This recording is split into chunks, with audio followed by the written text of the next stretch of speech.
Hello friends, मैं आनंद from Anand Technical Solution. Today now I am going to discuss over SRS, Sounding Reference Signal. So today in this topic I will discuss SRS, type of SRS, all the parameter related, what the use of this parameter like SRS bandwidth, hopping bandwidth, frequency domain position, and also we'll discuss parallelly in which frame subframe SRS will transmit. Sounding reference signal is a reference signal transmitted by the UE in uplink direction, which is used by eNodeB to estimate the uplink channel quality over wide bandwidth. Basically SRS का जो use किया जाता है वो uplink channel quality के लिए use किया जाता है. जैसे आप डाउनलिंक में हम लोग करते हैं, we use the port for the downlink channel quality for some purpose. So UE send SRS for uplink channel quality. So basically ये uplink channel quality के लिए यूज किया जाता है कि UE जो uplink में डाटा भेज रहा है उसका क्वालिटी कैसा है वो मेजर करता है SRS. यहाँ पे आप देख सकते हैं SRS, यहाँ पे मैंने अपने अंडरस्टैंडिंग पर्पज से ये डिफरेंट टाइप में यहाँ पर डिवाइड किया है. SRS एक UE स्पेसिफिक है और एक सेल स्पेसिफिक SRS है. So in UE specific single and periodic SRS is implemented in release 8, और जो where single SRS transmission is very simple one. In receiving RRC connection reconfiguration, these parameters are related to UE specific SRS configuration. ये जो parameter है वो आपको RRC connection रिकॉन्फ़िगरेशन में आता है. And here if parameter duration set, यहाँ पे आप देख सकते हैं यहाँ जो ड्यूरेशन पैरामीटर है it is a Boolean form, right. If just I want to show it is an Boolean form, Boolean type. So ये जो यूएस स्पेसिफिक जो ट्रिगर टाइप 0 भी बोलते हैं, और सिंगल एसआरएस और पीरियोडिक एसआरएस में डिफरेंसेस अगर हम यहाँ पे पैरामीटर वाइज हम डिफरेंसेस देखें तो ये ड्यूरेशन जो है इस पैरामीटर पे ये डिपेंडेंट करता है. अगर ये ट्रू है तो सिंगल एसआरएस यूज होगा, अगर ये फॉल्स है तो पीरियोडिक एसआरएस यूज होगा. In single SRS UE transmit SRS only once, it will transmit only once, which is called single SRS transmission. If duration, here you can see the differences between the cell specific SRS and UE specific SRS. Cell specific यहाँ पर देखो तो ये this is a cell specific and this is a UE specific. Cell specific SRS you will receive in SIB2 message. It will come in the SIB2 message, and this is also called cell specific message is also called UE uplink config common.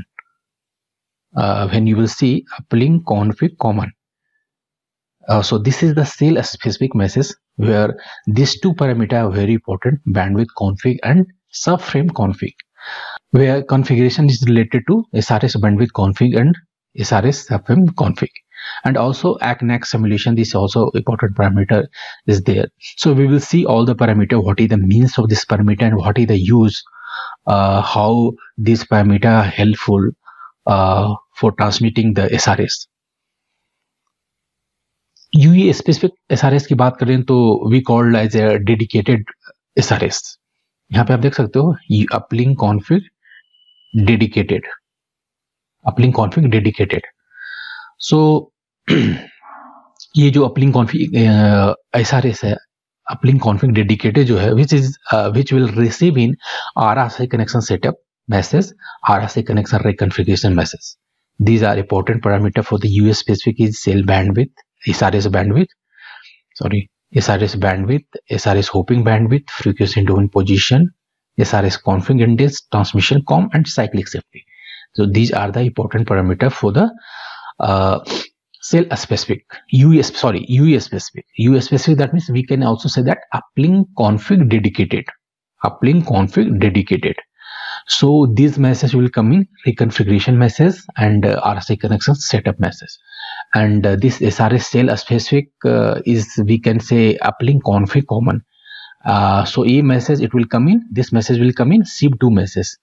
So this is the differences between UE parameter wise. This is the differences UE specific and cell specific. These are UE specific and cell specific. UE specific is again three types: single SRS, periodic SRS, and aperiodic SRS.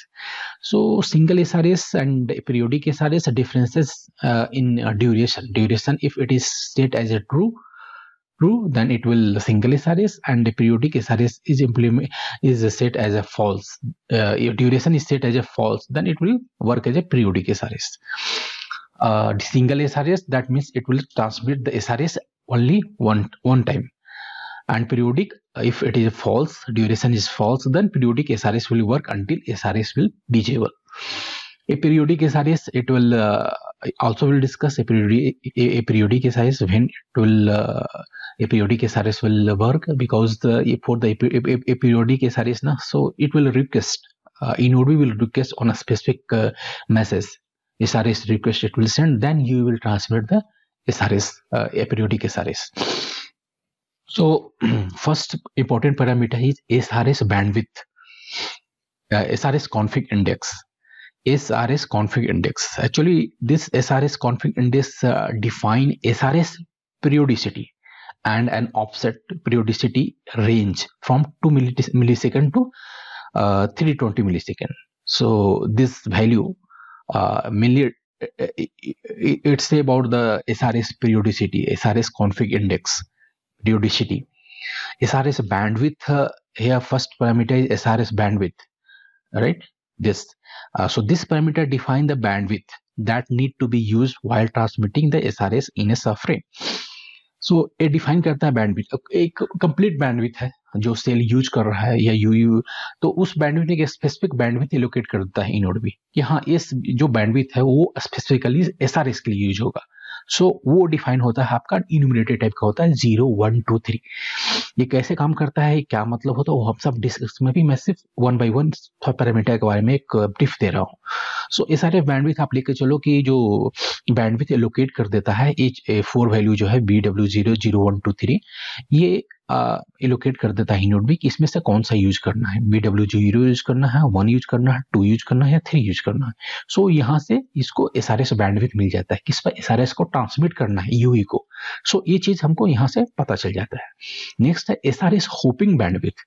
So hopping bandwidth क्या होता है वो भी हम last में के भी parameter wise हम समझ लेते हैं कि एसआरएस होपिंग बैंडविड्थ जो है so is defined for the purpose of frequency hopping of SRS.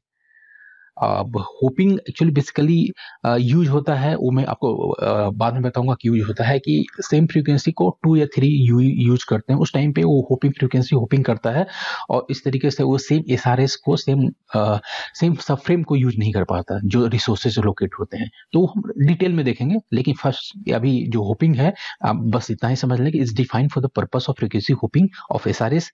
If frequency hopping of SRS is enable, ये इनेबल कब होगा, एक्चुअली स्पेसिफिक कोई पैरामीटर नहीं है इसका, होपिंग बैंडविड्थ को इनेबल करने का कोई स्पेसिफिक पैरामीटर नहीं है. लेकिन अगर हमारा एसआरएस जो बैंडविड्थ है, ये जो बैंडविड्थ है वो अगर greater than equal to SRS hopping bandwidth, तब जाके एसआरएस इनेबल होगा. दैट मीन्स कि अगर हम बोले कि BW2 is greater than HBW0, क्योंकि ये 2 है enumerated type, 2 greater than 0, that means इस टाइम पे इस सिचुएशन में होपिंग बैंडविड्थ हमारा इनेबल हो जाएगा. अगर हमारा एसआरएस बैंडविड्थ जो है वो ग्रेटर देन हमारा होपिंग बैंडविड्थ है तो जाके एसआरएस होपिंग जो है वो इनेबल हो जाएगा.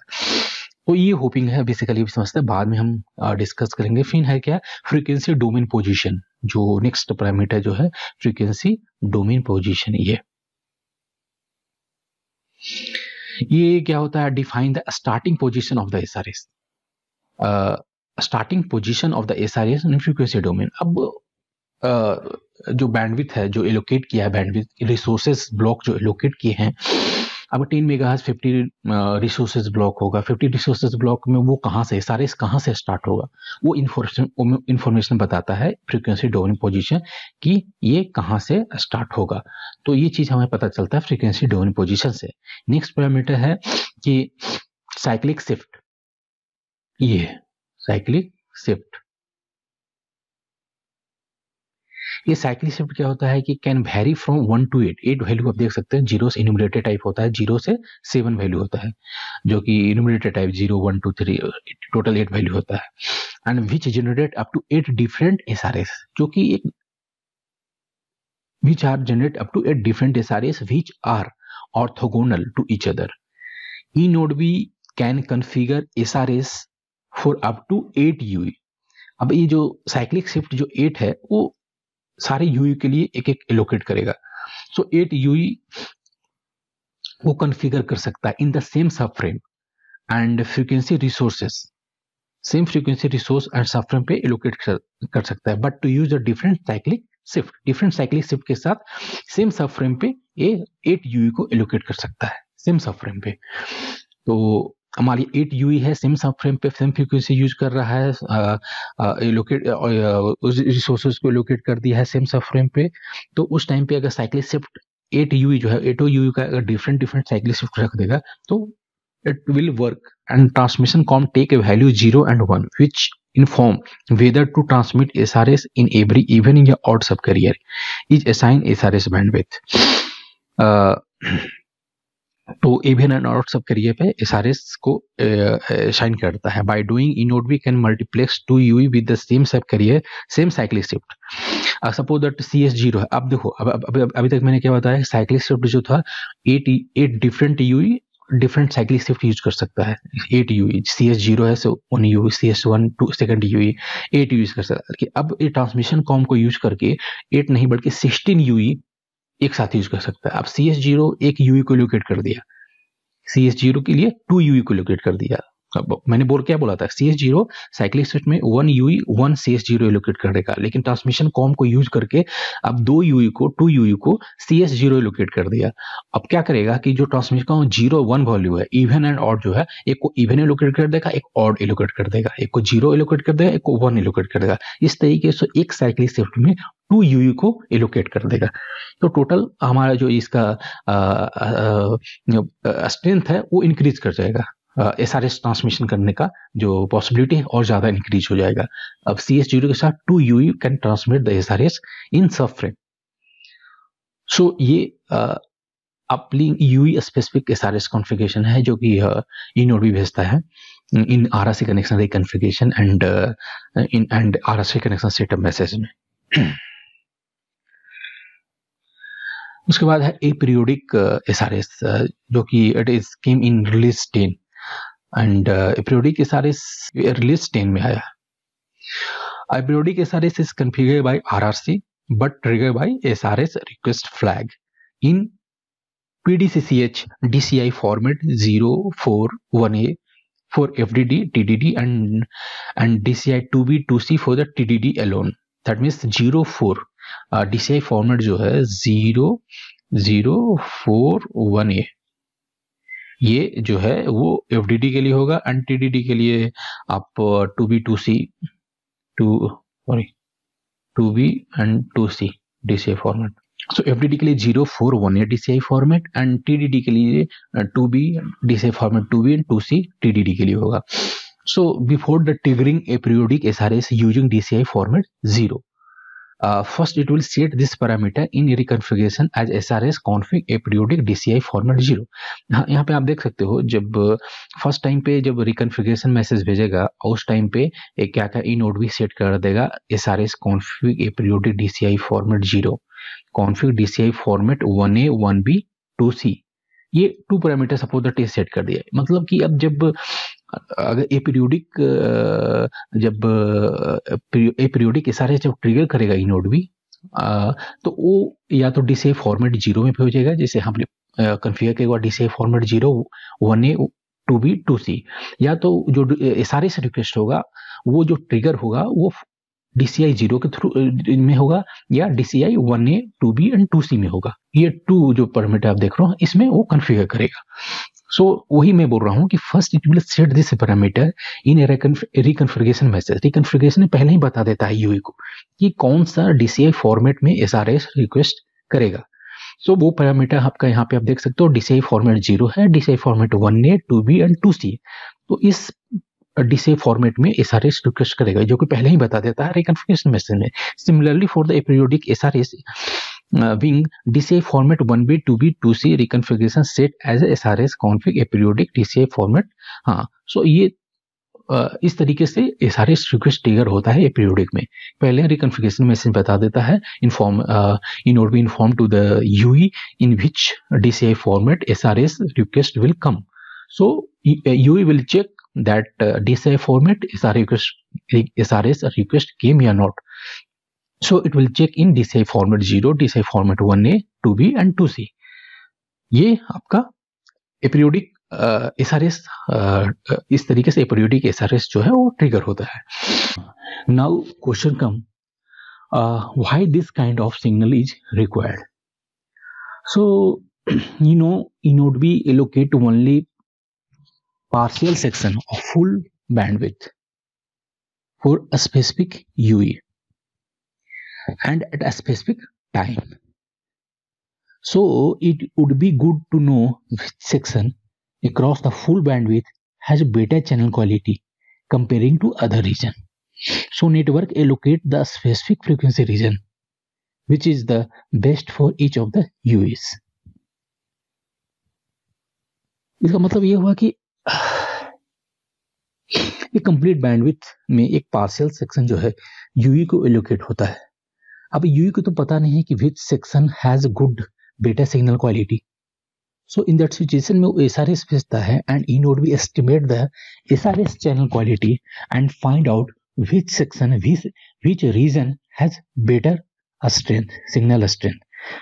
सो purpose of this signal is this is the purpose of the signal is required. Next question come here, how often UE transmit SRS. SRS जो ट्रांसमिशन जो होता है वो कैसे होता है.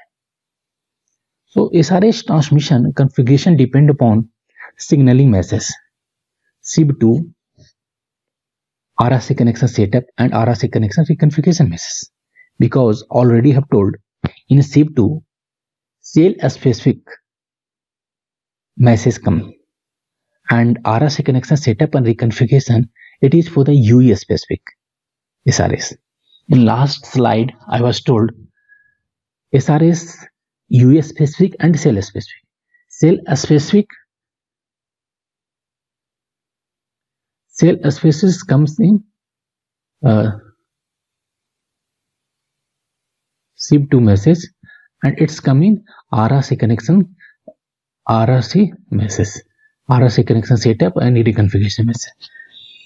So SR is transmitted at the last symbol of uplink slot with full system bandwidth area and it is transmitted by a certain interval. So a lot of the questions come here in mind. What if multiple UE has the same as highest transmission cycle? अगर बहुत सारे UE जो है उस cell में सबको एक ही transmission cycle allocate हो गया है, तो उस सिचुएशन में क्या हो गया.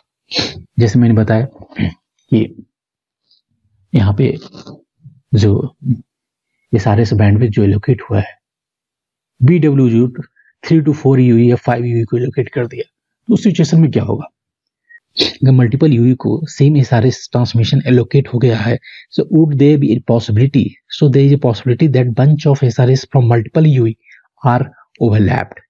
तो इस overlapped का जो सिचुएशन है, we can avoid this kind of situation. We can configure each of UE to transmit SRS in hopping mode with a different schedule. अब यहाँ से hopping mode का कॉन्सेप्ट जो है वो आता है. SRS is transmitted at the last symbol of uplink slot with the full system bandwidth area and it is transmitted by a certain interval. जो uplink slot का जो last symbol जो होता है वो basically SRS के लिए यूज किया जाता है. A lot of the question comes here, if multiple UE has same SRS transmission cycle, अगर multiple UE को same SRS transmission cycle allocate हो गया हो, तो what would be there be any possibility that bunch of SRS from multiple UE are overlapped? क्योंकि last sample allocate हो तो situation में पॉसिबिलिटी बढ़ जाती है कि जितने भी मल्टीपल UE को अगर same SRS transmission cycle allocate हो गया हो तो एक दूसरे से ओवरलैप्ड हो जाए. तो इस टाइप के सिचुएशन को जो है अवॉइड करने के लिए We can configure each of UE to transmit SRS in hopping mode with a different schedule. यहाँ से होपिंग मोड का कॉन्सेप्ट आता है. जो ओवरलैपिंग का जो सिचुएशन है, अगर सेम एसआरएस ट्रांसमिशन साइकिल जो है एलोकेट हो गया होगा मल्टीपल यूई को, तो उस सिचुएशन को ओवरकम करने के लिए we use the hopping mode. अब यहाँ पे हम देख सकते हैं कि सेल स्पेसिफिक जो है, जो SIP2 में जो हमारा इंफॉर्मेशन आता है, bandwidth config and subframe config, uplink config common, ये जो इंफॉर्मेशन है वो 3GPP का है. ये 3GPP में आप देख सकते हो ये टेबल 55322. ये CSRS है, CSRS 0 से 0 to 7 हमें दिखाया था 0 to 7 SRS बैंडविड्थ जो कॉन्फ़िग है, we say it is SRS bandwidth config. ये it is 0 to 7 and SRS subframe config को बाद में देखेंगे. तो ये वैल्यू जो है you can see in 3GPP table 0 to 7. It is SRS bandwidth configuration which comes in SIP2 message, this value, and after that this value VSRS 0, 1, 2, 3, this is SRS bandwidth. This SRS bandwidth come in RRC connection reconfiguration and RRC connection setup message, that is the UE specific uplink config dedicated message, that is the common message, and this is dedicated message, dedicate the SRS bandwidth BSRS. This message is BSRS which come in uplink config dedicated RRC reconfiguration and setup message. This is 0, 1, 2, 3. 0, 1, 2, 3. Here you can see BSRS 0, 1, 2, 3. Now suppose that SRS bandwidth config value allocated in SIP2 message is 0.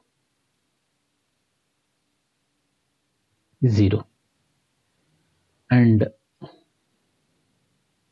SRS bandwidth is in RRC connection reconfiguration message, it is located BW0. BW0 means 0, also located 0. So we will see the table here. SCSRS is 0 and BSRS is 0. That means 48. So here you see CSRS 0, we have taken 0 to, suppose a 10 megahertz is there, 10 megahertz, 50 RBs is there. So total RB resource block will be happen 14 or 50. Right? So here you can see 0 to 50. So total 48 RBs, right? 48 RB. So out of 50, total 50 है 10 megahertz के लिए, तो 50 में 48 जो first आप देख रहे हो ये 0 के लिए BSRS 0, ये कंप्लीट आप येलो कलर का जो एरिया जो है, ये कंप्लीट येलो कलर का जो आप एरिया देख रहे हो, ये 48 जो है, ये कंप्लीट 48 जो है SRS के लिए एलोकेट हो गया, UE को एलोकेट हो गया 48 RBs. 50 में 48 RBs UE को एलोकेट हो गया, क्योंकि बिकॉज SRS बैंडविड्थ जो BSRS है वो 0 है, ये 0 है, और CSRS भी 0 है. सो ये कंप्लीट 50 जो है वो UE को एलोकेट हो गया. ये जो हमारा BW0 है वो हमारा जो SRS बैंडविड्थ कॉन्फ़िग है वो 0 है, और ये जो हमारा SRS बैंडविड्थ जो है वो 1 है. तो इस सिचुएशन में आप देखो ये CSRS 0 है, तो 0 के लिए क्या था 48 RB था, 1 के लिए कितना है 24 RB. सो यहाँ पे आप देखो 1 जो है, ये 1 जो है BSRS 1 है, इसके लिए 24 RB जो लोकेट हुआ, 2 रीजन फॉर्म हुआ. एक रीजन में 24 RB लोकेट हुआ और सेकंड रीजन जो बना उसमें 24 RB लोकेट हुआ. तो 2 रीजन फॉर्म क्रिएट किया सबफ्रेम में, राइट. 50 रिसोर्सेज ब्लॉक में 24 रिसोर्सेज ब्लॉक जो हुआ उसके लिए एक रीजन क्रिएट हुआ और सेकंड रीजन के लिए 24 रिसोर्सेज एलोकेट हुआ। कलर आप देख सकते हो, ये डिफरेंट कलर है। ये नहीं, ये कंप्लीट, ये जो है रीजन, ये जो रीजन है, एक रीजन क्रिएट किया। ये आप इस कलर में आप देख रहे हो डिफरेंट कलर, एक रीजन ये क्रिएट किया 24 आर्मी का, मतलब 2 रीजन में ये फॉर्म हो गया 48। उसी तरीके से अगर जीरो, ये हमारा अब BW2 अगर 2 है तो यहाँ पे आप 2 देखोगे, SRS बैंडविड्थ है जो BSRS इक्वल टू 2 है, 2 के लिए कितना हो गया 12, राइट।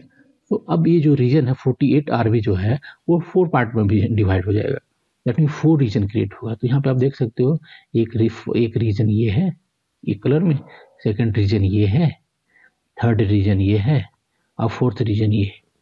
तो ये टोटल 4 रीजन क्रिएट हुआ, राइट, BSRS 2 के लिए। अगर BSRS से अगर हमें यहाँ पे अगर रिकन्फिगरेशन में से 3 आ रहा है तो टोटल रीजन कितना क्रिएट होगा BSRS 3 के लिए। यहाँ पे आप देख सकते हैं इसके लिए 4 RB एलोकेट किया, मतलब 4 रीजन का, ये देखो 4 RBs का रीजन क्रिएट किया। टोटल कितना रीजन क्रिएट करेगा 12 रीजन क्रिएट करेगा। तो यहाँ पे आप देख सकते हैं फर्स्ट जो हो रहा है ये 48 रिसोर्स है, there can be a single region for SRS with length of 48 RB।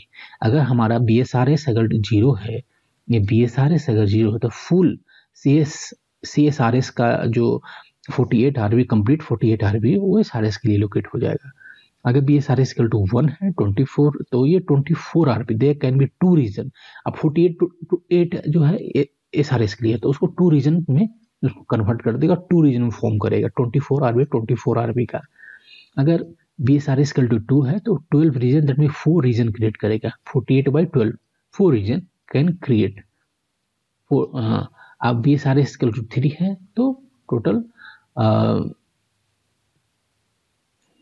BSRS equal 3 है तो 4, total 12 region, there can be 12 region of SRS with length of 4 RB of each. So 4 RB का 12 reason create करेगा। यहाँ पे आपको CSRS और BSRS का differences यहाँ से आपको कंप्लीट पता चल जाएगा कि SRS एंड BSRS कैसे यूज हो रहा है। यहाँ से तो हमें पता चल गया कि BSRS एंड SRS कैसे एलोकेट कर रहा है, फ्रेम कैसे यूटिलाइज हो रहा है, और कैसे वो SRS ट्रांसमिशन के लिए यूज हो रहा है, कौन सा RBs एलोकेट कैसे हो रहा है। वो RBs हमारा टेबल के अनुसार से हो रहा है जो 3GP में डिफाइन है। अगर 50 RB है 10 मेगाहर्ट्ज बैंडविड्थ के लिए तो 50 में हमारा SRS इक्वल टू 0 है, CSRS इक्वल टू 0 है, तो उस समय 48 RB एलोकेट होगा, वो कंप्लीट फुल बैंडविड्थ के लिए यूज होगा।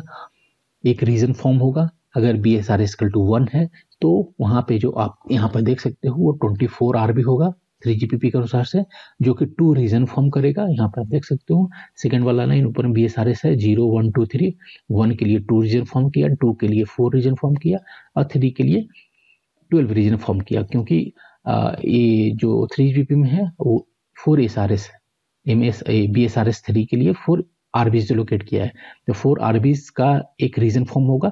ऐसे ही टोटल 48 है तो 12 रीजन क्रिएट होगा यहाँ पे। तो इस तरीके से BSRS एंड SRS का एक दोनों का कंबाइनिंग एक रिजल्ट था कि कैसे यूटिलाइज होता है। नेक्स्ट क्वेश्चन ये होता है कि how do we know from this table which subframe should transmit SRS या which subframe should not. So it determined by this formula। अब ये तो देख लिया कि SRS BSRS का क्या यूज है। CS यहाँ से ये पता चल गया मतलब SRS बैंडविड्थ कॉन्फ़िग और SRS बैंडविड्थ का कैसे यूटिलाइज हो रहा है, कैसे RBs एलोकेट हो रहा है। अब हम यहाँ पे देखेंगे हाउ डू वी नो, मतलब कि वो सब फ्रेम में कौन से सब फ्रेम पे SRS ट्रांसमिट करेगा, किस पे ट्रांसमिट नहीं करेगा, ये हमको इस टेबल से पता चलेगा। ये एक बेसिक फार्मूला है NS/2 mod TSF से। इस फार्मूला से हम फाइंड आउट करेंगे कि कौन से फ्रेम पे सब फ्रेम पे SRS ट्रांसमिट होगा, किस सब फ्रेम पे SRS ट्रांसमिट नहीं होगा। इस फार्मूला के साथ साथ एक टेबल इंपॉर्टेंट टेबल है जो कि 3GPP का टेबल ये आप देख सकते हो 3GPP 36.211। इस 3GPP में हम देख सकते हैं तो ये सारे सबफ्रेम कॉन्फ़िग, ये सारे सबफ्रेम कॉन्फ़िग आपका एक जो SIP2 मैसेज में जो आता है, ये सारे सबफ्रेम कॉन्फ़िग। अब हम इसका यूटिलाइज देखेंगे। इस पैरामीटर से ये पता चलेगा कि कौन से सबफ्रेम पे एसआरएस ट्रांसमिट होगा और कौन से सबफ्रेम पे एसआरएस ट्रांसमिट नहीं होगा। सो वो हमें इस पैरामीटर से पता चलेगा। तो यहाँ पे एसआरएस सबफ्रेम कॉन्फ़िग जो है उसका वैल्यू क्या है, ये आपका 0 से लेके 15 तक है, राइट। तो यहाँ पे हम देखेंगे ये सारे सबफ्रेम कॉन्फ़िग जो है, ये सारे सबफ्रेम कॉन्फ़िग 0 से लेके 15 तक इसका वैल्यू है। कॉन्फ़िगरेशन पीरियड है TSFC एंड डेल SFC, transmission offset and configuration period. तो ये जो डेल SFC है वो ये डेल SFC है, या TSFC जो है कॉन्फ़िगरेशन पीरियड है, वो हमको यहाँ से मिलेगा। अभी सपोज दैट आप ले लो कि जो SRS सबफ्रेम कॉन्फ़िग जो है, ये SRS सबफ्रेम कॉन्फ़िग है, वो SIP2 मैसेज में जो आया है वैल्यू, ये SIP2 मैसेज में जो आया है वो हमारा ये जो वैल्यू है वो 7 है, ये 7 है, 7 है। तो 7 है, दैट मीन्स कि ये वैल्यू से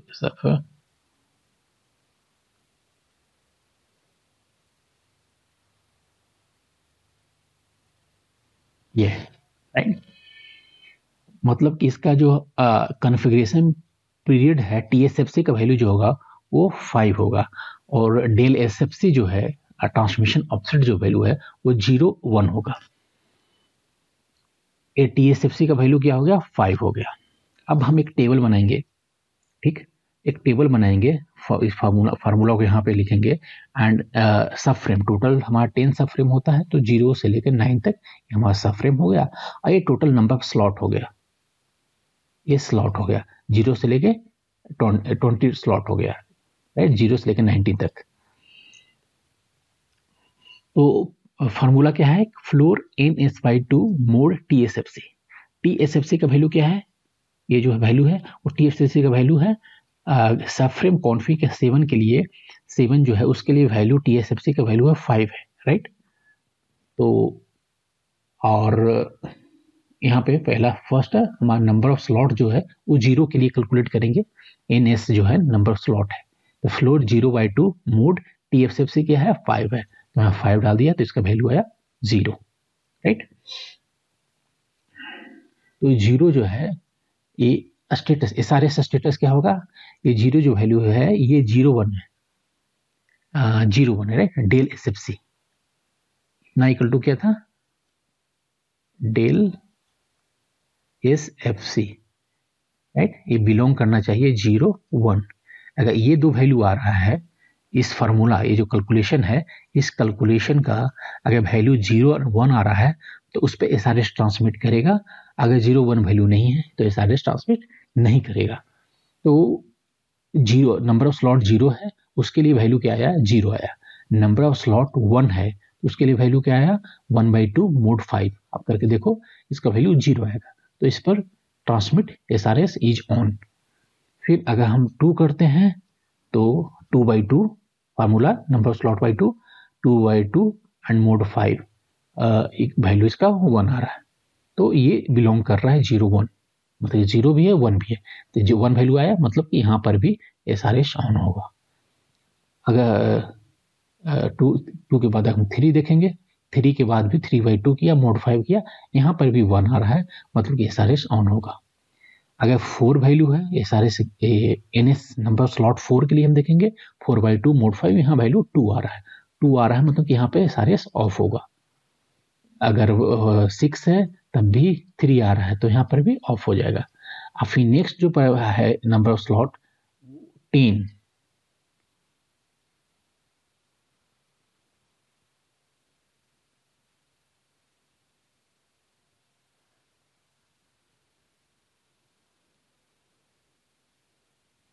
हाँ 10 के लिए क्या आ रहा है, मोड 10, 10 के लिए नंबर स्लॉट 10 है तो 10/2 मोड 5, 0 आया, बिलोंग कर रहा है 0-1। अगर 11 है तब भी 0 आया, 0-1। 12/2 करेगा नंबर स्लॉट 12 के लिए, 12 मोड 5 ये 1 आया वैल्यू, 13/2 मोड 5 1 आया, मतलब कि आपका कहाँ तो वैल्यू जीरो जो 0 और 1 जो आया वो कौन कौन से स्लॉट पे आया है, 0 1 2 3 10 11 12 और 13 पे आया। दैट मीन्स कि आपका जो SRS जो ऑन होगा, मतलब कि SRS जो ऑन होगा वो 0 1 के लिए ऑन होगा एंड 5 एंड 6 के लिए ऑन होगा। इस सब फ्रेम पे SRS ऑन होगा और बाकी सब पे SRS ऑफ होगा। तो यहाँ पे आप देख सकते हो ये जो SRS जो सब फ्रेम जो है 0 इसके लिए SRS ऑन है, 0 1 के लिए ऑन है, 0 1 5 एंड 6 इसके लिए SRS ऑन है, बाकी के लिए SRS ऑफ है। तो SRS कौन अपलिंक स्लॉट के लास्ट OFDM सिंबल के लिए यूज होता है, राइट। तो ये लास्ट OFDM सिंबल में कंप्लीट SRS ऑन दिखा रहा है, कंप्लीट SRS ऑन दिखा रहा है। यहाँ पे ये देखो कंप्लीट SRS ऑन दिखा रहा है, कंप्लीट SRS ऑन दिखा रहा है। तो यहाँ से हम फाइंड आउट करते हैं कि किस सब फ्रेम पे हमारा SRS ऑन होगा और किस सब फ्रेम पे हमारा SRS ऑफ होगा। तो इस कैलकुलेशन के, तो इस फार्मूला के थ्रू, इस 3GP का जो टेबल है उस टेबल के थ्रू हमें ये पता चल जाता है कि कौन से सब फ्रेम पे हमारा SRS ऑन होगा और कौन से सब फ्रेम पे SRS हमारा ऑफ होगा। तो ये एक कंप्लीट पिक्चर था किस सब फ्रेम पे हमारा SRS ऑन होगा और किस सब फ्रेम पे हमारा SRS ऑफ होगा। थोड़ा समझने की कोशिश करते हैं। ये आप येलो कलर में देख रहे हो, येलो कलर आप जो देख रहे हो ये this is common SRS। Common SRS का मतलब सेल स्पेसिफिक SRS जो कि SIP2 मैसेज में आता है। ये जो हमारा डेडिकेटेड SRS है जो कि हमारा UE स्पेसिफिक SRS है, और ये हमारा रिकॉन्फ़िगरेशन मैसेज और RA सेकेंड सेटअप मैसेज में आता है। ये PU SCH एलोकेट हुआ है जब भी अपलिंक में डाटा हम कुछ भेज रहे हैं, that time some data is sending on uplink, and DMRS and PUSH energy RBS। So first आप यहाँ पे जो एक कलर देख रहे हो ये सब कुछ कलर दिख रहा है ना, ये PUSCH है, और येलो कलर आप ये जो देख रहे हो ये एक येलो कलर जो कंप्लीट येलो कलर है, that is a common SRS cell specific SRS जो कि eNodeB ने SIP2 मैसेज में भेजा है। So here it is written you send normal PUSCH because only common SRS is a configure and no dedicated। यहाँ पे इस अभी सिचुएशन में अभी कोई डेडिकेटेड SRS एलोकेट नहीं हुआ, सिर्फ कॉमन SRS ऑलरेडी एलोकेट किया है। And RBs for PUSCH is not overlapping. जो डाटा भेज रहा है अपलिंक में वो इसके साथ ओवरलैप नहीं कर रहा है। SRS का जो रीजन है उसमें ओवरलैप नहीं। देखो यहाँ से स्टार्ट हुआ है, राइट। ये जो सेल स्पेसिफिक जो SRS है जो कि ओवरलैप नहीं किया है कोई। सेकंड में क्या है कि अगर हम इस सब फ्रेम की बात कर रहे हैं तो यहाँ पे क्या देख रहे हैं कि UE सेंड ए शॉर्टेंड PUSCH। यहाँ पे कुछ PUSCH UE भेज रहा है एंड ओनली कॉमन SRS, यहाँ पे कॉमन SRS कन्फिगर है and no dedicated SRS is configure. But यहाँ पे क्या है कि RB जो PUSCH RB है, RB जो PUSCH के लिए जो अपलिंक में सब डाटा भेज रहा है वो SRS रीजन के साथ ओवरलैप किया है, राइट। यहाँ पे SRS रीजन के साथ ओवरलैप किया है। इसी तरीके से थोड़ा समझने के पर्पस में बताऊं, ये इस सब फ्रेम पे हम देखें 0 1, राइट। सब फ्रेम मैंने क्या बताया था, 0 1 5 एंड 6, 5 एंड 6 पे हमारा SRS ऑन हो सकता है, SRS ऑन होगा। दैट मीन्स कि इस पे UE can transmit the SRS on this सब फ्रेम, और इस सब फ्रेम पे जो SRS जो होगा हमारा ऑन होगा। इसमें डेडिकेटेड SRS एलोकेट नहीं किया है, 0 1 पे एलोकेट नहीं किया है, लेकिन SRS इज ऑन। उसी तरीके से 5 एंड 6 में SRS ऑन है और कॉन्फिग डेडिकेटेड भी है। इस सिचुएशन में क्या देख रहे हैं कि डाटा UE कुछ भेज रहा है data and dedicated SRS is also allocated. इस कलर में देख रहे हो, ब्लू कलर में, सॉरी ग्रीन कलर में, यहाँ पे कुछ डेडिकेटेड SRS एलोकेट हुआ है। और ये जो PUSCH का जो रीजन है वो ओवरलैप नहीं है। यहाँ पे आप देख सकते हैं कि UE सेंड शॉर्टेड PUSCH भेज रहा है and dedicated SRS allocated RB और RB जो PUSCH के लिए वो ओवरलैप कर रहा है। तो एक समझने की वजह से कैसे पिक्चर क्लियर हो रहा है कौन से सब फ्रेम पे cell specific, US specific, PUSCH जो अपलिंक जो डाटा भेज रहा है, वो एक कंप्लीट पिक्चर आपको देखने को यहाँ पे थोड़ा सा मिल रहा है समझने के पर्पज से। ये कैसे PUSCH डाटा के साथ SRS ओवरलैप कर रहा है किसी सिचुएशन में, किसी सिचुएशन में नहीं कर रहा है। कैसे सेल स्पेसिफिक लोकेट कर दिया उस टाइम पे डेडिकेटेड SRS से लोकेट नहीं किया, जब डेडिकेटेड SRS से लोकेट कर रहा है उस समय पे PUSCH के साथ ओवरलैप नहीं किया, सम टाइम पे ओवरलैप कर रहा है। तो एक पिक्चर था, लेकिन अभी हम इसको समझने का ये कोशिश करेंगे कि हमें ये तो पता चल गया सेल स्पेसिफिक, यूएस स्पेसिफिक कौन से सब फ्रेम पे SRS ट्रांसमिट करेगा, कौन से फ्रेम पे SRS ट्रांसमिट नहीं करेगा। एक फार्मूला से आपने लास्ट टाइम पे देखा, उस फार्मूला के थ्रू हम ये फाइंड आउट कर रहे हैं कि कौन सा सब फ्रेम पे ट्रांसमिट कर रहा है, कौन से सब फ्रेम पे नहीं कर रहा है। अब हम here we can notice that there is no flag for SRS hopping on या ऑफ।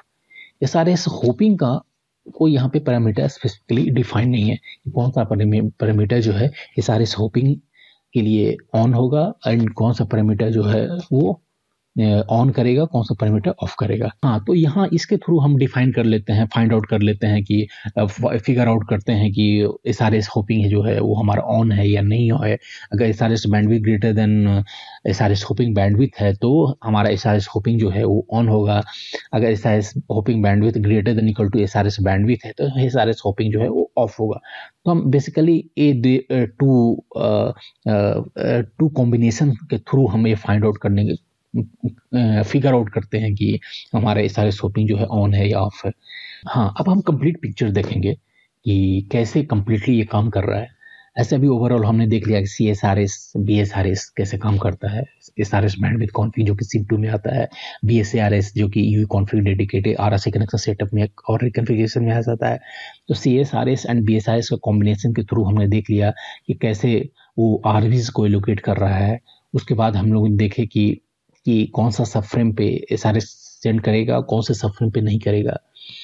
ये दो पिक्चर देख ली। अब हम कंप्लीट पिक्चर हमारा होपिंग मोड को भी इसमें ऐड करेंगे, होपिंग कैसे करता है इस सिचुएशन को भी हम इस पिक्चर में ऐड करेंगे। उसके बाद ये कंप्लीट पिक्चर जो है वो SRS का हमको यहाँ से पता चलेगा। अब ये सारे पैरामीटर का जो यूटिलाइज है, जैसे BSS यहाँ पे आप सारे पैरामीटर अब जो देख रहे हो वो सारे पैरामीटर का यूटिलाइज हम लोग देखेंगे। SRS बैंडविड्थ कॉन्फ़िग, यहाँ से आप ये सारे parameter BSSR, B hopping, NRCC, ISSR, ये सारे पैरामीटर हम यहाँ से देखेंगे। ISRS जो होता है यहाँ पर आप देख सकते हो, ये होपिंग बैंडविड्थ को B होप बोलेंगे। NRRC, ये NRRC फ्रीक्वेंसी डोमेन पोजीशन जो है, फ्रीक्वेंसी डोमेन पोजीशन को NRRC बोलेंगे।